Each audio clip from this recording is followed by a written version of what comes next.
puji Tuhan. Bapak Ibu tetap semangat, tetap kuat, tetap setia, tetap bersyukur, tetap bersukacita. Karena kita tahu bahwa hati yang gembira adalah obat, semangat yang patah itu mengeringkan tulang. Karena itu apapun yang terjadi dalam hidup kita, teguhkanlah hati Bapak Ibu, pandanglah kepada Tuhan. Karena Tuhanlah yang akan terus memimpin, menolong, dan tidak akan pernah meninggalkan kita. Sebab kita adalah buatan tangannya, kita adalah anak yang dikasihinya. Dan saya berharap kita tetap antusias, semangat dengan kebenaran firman yang sedang kita pelajari tentang bermacam-macam mahkota, upah atau hadiah yang Tuhan sudah siapkan dan janjikan bagi kita. Kita sudah belajar kemarin bahwa beda pengadilan antara takhta putih dengan pengadilan yang akan dihadapi oleh anak-anak Tuhan. Kalau pengadilan kita satu kali kelak, kita diadili dan kita diberikan upah, yaitu pengadilan mahkota.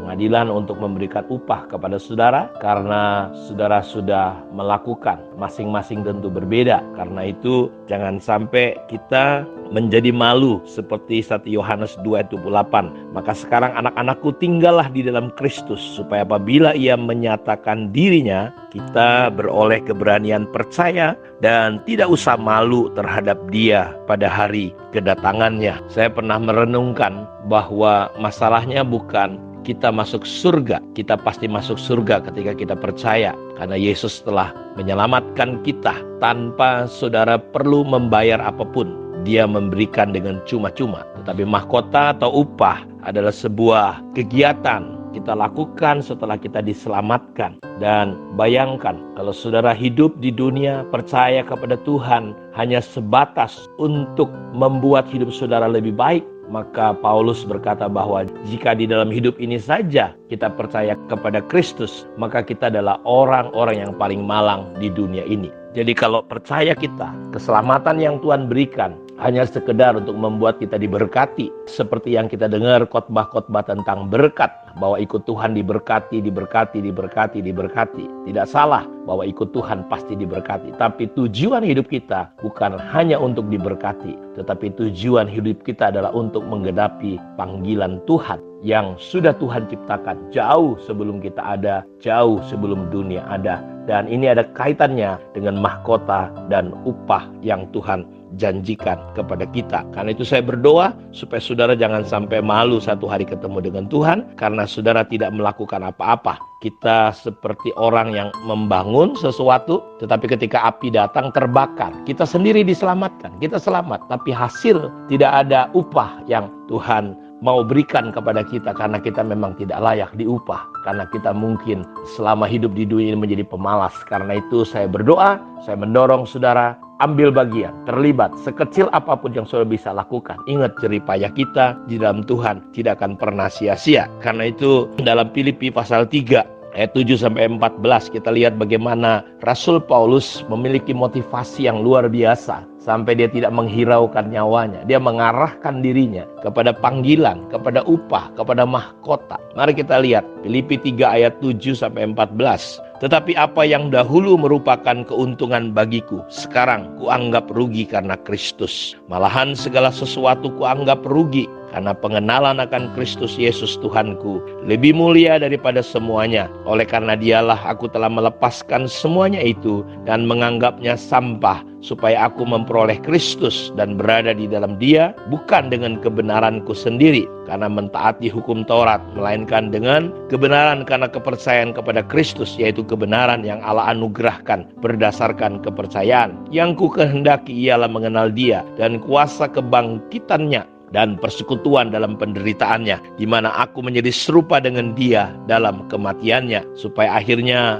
beroleh kebangkitan dari antara orang mati. Bukan seolah-olah aku telah memperoleh hal ini atau telah sempurna, melainkan aku mengejarnya kalau aku dapat juga menangkapnya, kan aku pun telah ditangkap oleh Kristus Yesus. Saudara-saudara, aku sendiri tidak menganggap bahwa aku telah menangkapnya, tetapi ini yang kulakukan, aku melupakan apa yang telah di belakangku dan mengarahkan diri kepada apa yang di hadapanku, dan berlari-lari kepada tujuan untuk memperoleh hadiah, yaitu panggilan surgawi dari Allah dalam Kristus Yesus. Jadi Rasul Paulus mengarahkan dirinya kepada apa? Kepada hadiah, kepada panggilan, kepada mahkota. Jadi sikap kita bukan hanya pasif, tetapi sikap kita harus aktif. Rasul Paulus berkata, dia berlari-lari, dia mengarahkan dirinya kepada panggilan. Karena itu jangan arahkan diri saudara kepada dunia ini. Jangan berlari-lari kepada dunia. Jangan berlari-lari kepada hanya kesenangan-kesenangan, kenikmatan daging dan dunia ini. Karena dunia ini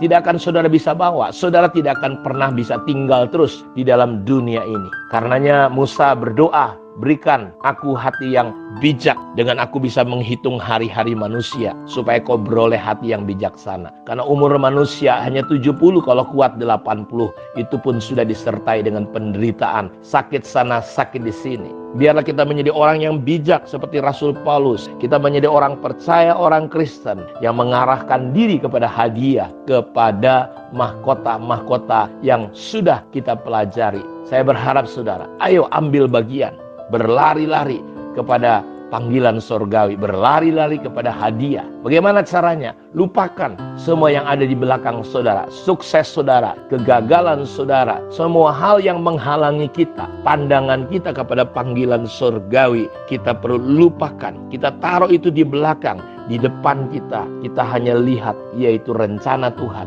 pekerjaan Tuhan, dan kita giat melakukannya. Karena apapun yang kita kerjakan, sekecil apapun, itu diperhitungkan Tuhan. Tuhan mencatat, Tuhan selalu memperhitungkan apa yang saudara buat bagi dia. Dia tidak pernah berhutang kepada siapapun. Karena itu dia akan memberikan upah. Karenanya Rasul Paulus, saudara lihat, dia berkata bahwa apa yang dulu merupakan keuntungan bagiku, sekarang kuanggap rugi karena Kristus. Malahan segala sesuatu kuanggap rugi karena pengenalan akan Kristus Yesus Tuhanku. Jauh lebih mulia daripada semuanya. Saya berdoa supaya Tuhan membuka mata dan pikiran kita, sehingga kita bisa melihat bahwa Tuhan dan rencananya, bahwa Tuhan kekekalan jauh lebih daripada apapun. Ketika saya mulai memahami prinsip ini, memandang kepada kekekalan, saya melihat saudara-saudaraku, saya nggak terlalu tertarik lagi. Saya bisa meninggalkan banyak hal. Saya bisa melepaskan banyak hal. Hobi-hobi, kesenangan-kesenangan lahiriah dilepaskan. Kenapa? Karena pandangan kita sekarang kepada Kristus. Paulus mulai bergerak dengan kebenaran Tuhan, bukan kebenarannya. Sehingga dia menghendaki, ingin bersekutu dalam penderitaannya, supaya dia bisa menjadi serupa, segambar, menjadi satu dalam kematian, kebangkitan, penderitaan. Dan dia berkata, dia mengejarnya kalau dapat menangkapnya. Karena dia pun telah ditangkap oleh Kristus. Karena itu Bapak Ibu, mari lewat renungan pada pagi hari ini, saudara mulai arahkan kepada perkara-perkara di atas. Saudara mulai libatkan Tuhan. Karena tujuan hidup kita bukan kaya, bukan terkenal, bukan apa kata orang, bukan pencapaian. Karena semua kita akan tinggalkan. Saudara datang telanjang, saudara pulang telanjang. Kita datang tidak bawa apa-apa, kita akan kembali juga meninggalkan semua. Tetapi apakah saudara telah menabung kekekalan? Apakah saudara telah membuat upah yang disiapkan untuk saudara sendiri? Saya berdoa supaya saudara jangan sampai malu ketemu dengan Tuhan. Kiranya Tuhan Yesus memberkati kita semua. Shalom.